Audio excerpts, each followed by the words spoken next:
olw'okuvaayo openly ne mukkiriza. No, omanyi kino ngenda kibagamba.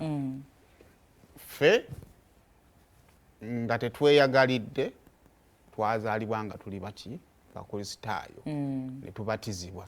Era omwo mwe tukyusiza ne mba mu bukristaayo ne ŋŋenda mu bulokole mwenkyusiza omwo. Naye nga gundi eyo yasooka tekwali kwagala ki? Kwagalako.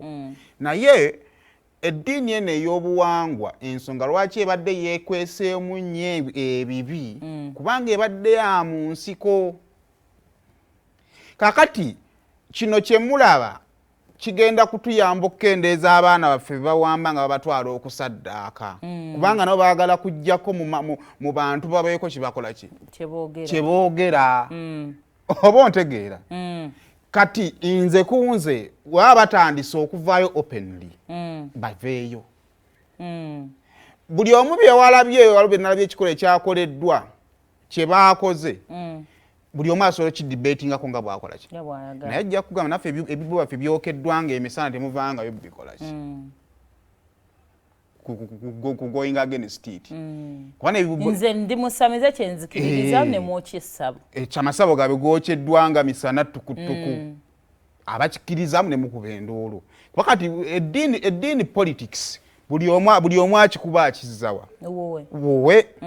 So naye nze munze I'm happy nti muvuddeyo mutandise okukola ebintu byammwe mu broad daylight. Kaakati bwe muzze ne waffe gye tuzannyira omupiira katujja kutandika kubasaba nkola ya bulambulukufu mwegobe mu bali abatukaabya ffenna.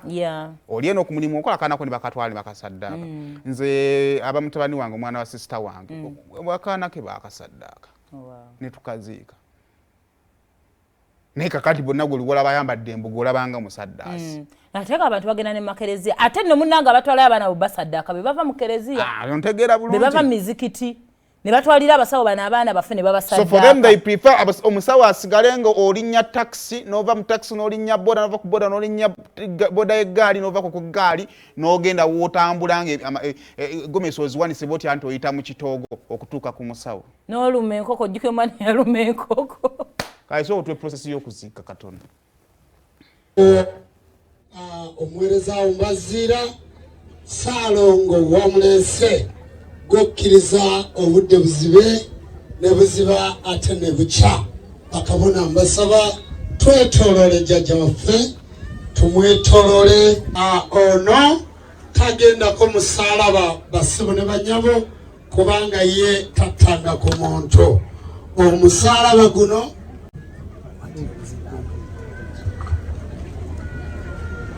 omusaalaba guno tetukkiriziganya nagwo.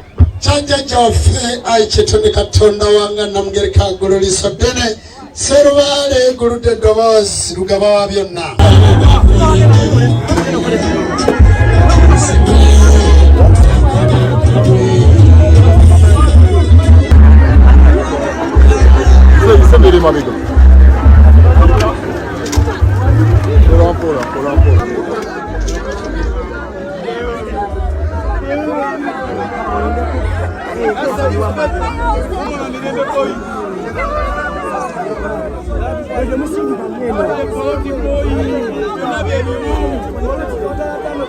Deo mubeereddemu nnyo era mulwaniridde mikwano gye abayimbi ne bawagizi be bajje bamulabeko abayinza obutasobola genda mu bende.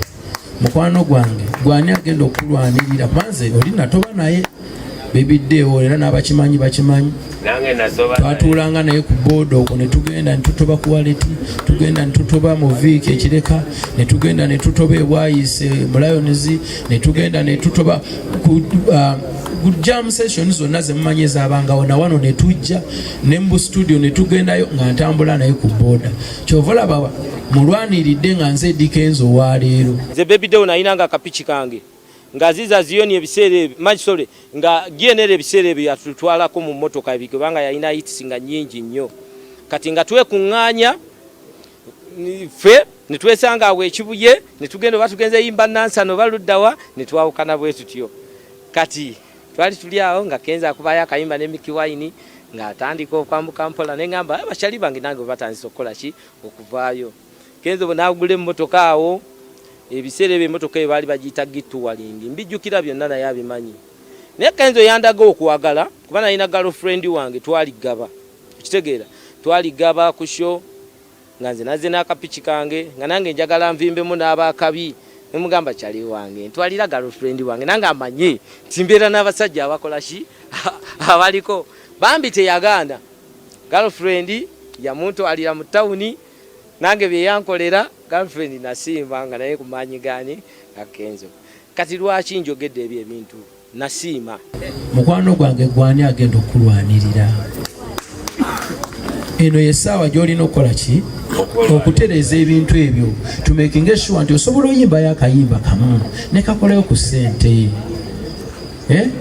mufo ky'okuddawo ne mubuuza abantu ng'aba UPRS ebibuuzo ate mubibuuza federation etannaweza na mwaka mulina ekikyamu olutambula mu ba celebrities